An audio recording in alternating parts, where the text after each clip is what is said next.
3 BC, before Jesus Christ, and even before Alexander the Great came to India, shared with us. And of course, that was the first interface India had with the West. And as you know, that API which was created at that time only talks about unidimensional or unidirectional flow of information, but in fact, Alexander may have also taken a lot of our Vedantic thoughts back to the West. So, Dharmasya Moolam Artha is a thought. It's a very powerful thought.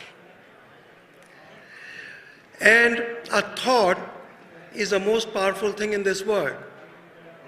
Economy is the strength, is that powerful thought. But a thought without action is merely hallucination.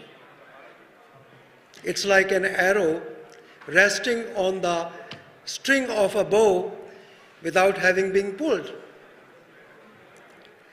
So, Vifa is that action. Swami Vijnananji, in his Eureka moment, thought of this action.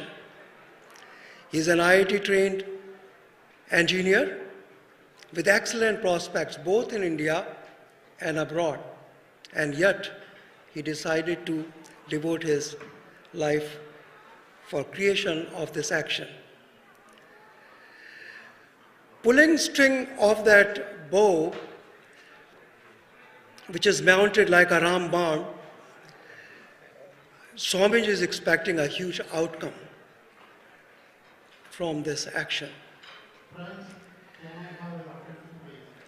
And this action would require everybody, all the successful business people here who are the part of that United States economic juggernaut, have to help make this action become a reality. As you know, any thought cannot catch fire without two major elements. Number one, you got to need to have some fuel. Number two, you got to have some oxygen.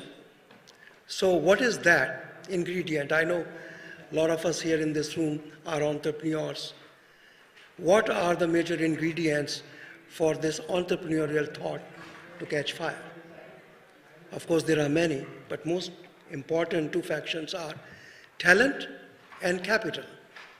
As most of you know, this assembly of business people is a very good testimonial to that. We have plenty of talent, not in this room alone, but beyond. Beyond, if you see, among the top 5 companies of this country, the economic juggernaut called United States are led by 2 of those Hindu diaspora. You look at Microsoft, you look at Google, and if you go further down the chain, you will find Pepsi-Cola, and you will find a whole lot of other companies. So, we have plenty of talent. In politics also, we have plenty of talents. 2 out of 50 governors in this country belong to this diaspora. And one interesting fact which I just recently discovered, that almost 53% of Inc. 500 companies belong to this Hindu diaspora. Hindus, 53%. Now, if you look at, if you don't really believe in these couple of stats, look at other economic indicators. Look at education, look at income, look at jobs, look at businesses. I just went back recently to figure out what actually is our population in the United States. I heard some numbers of 2.5 million, 3 million, but actual number is almost closer to 4 million Indians in this country. 3.98 million Indians. Of that, Hindus constitute almost 56%, and there is another component called irreligious groups. Frankly speaking, these are also part of the Hindu diaspora here. So almost 70%. And then other 18 and 5 are minorities from there, but I can assure you, even those minorities have Hindu ethos. Now, just as I said, to paint the context for this session, if you look at post-World War II,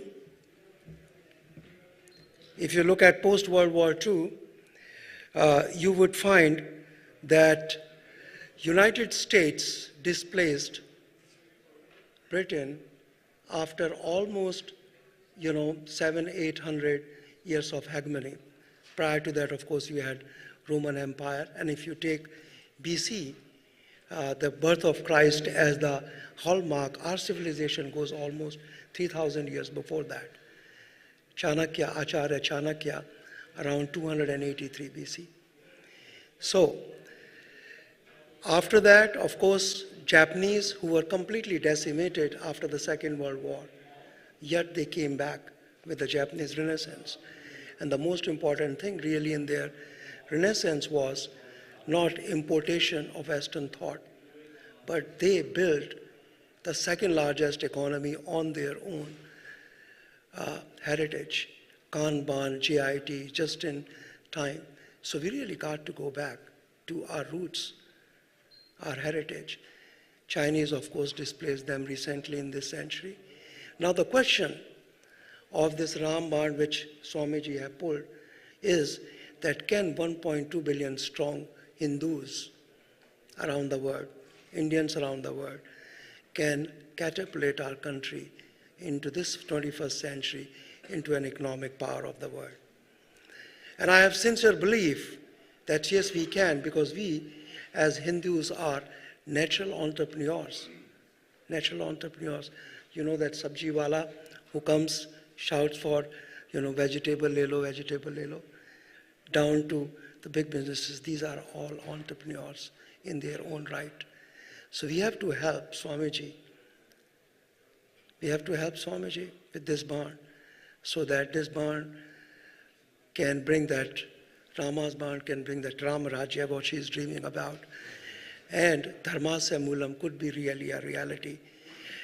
And it reminds me of a very interesting caption when I was little, with my family, with my little kids in Epcot Center in Orlando. The outside motion pavilion was a caption. If you can dream it, you can do it. If you can dream it, you can do it. And I'm absolutely positive we can.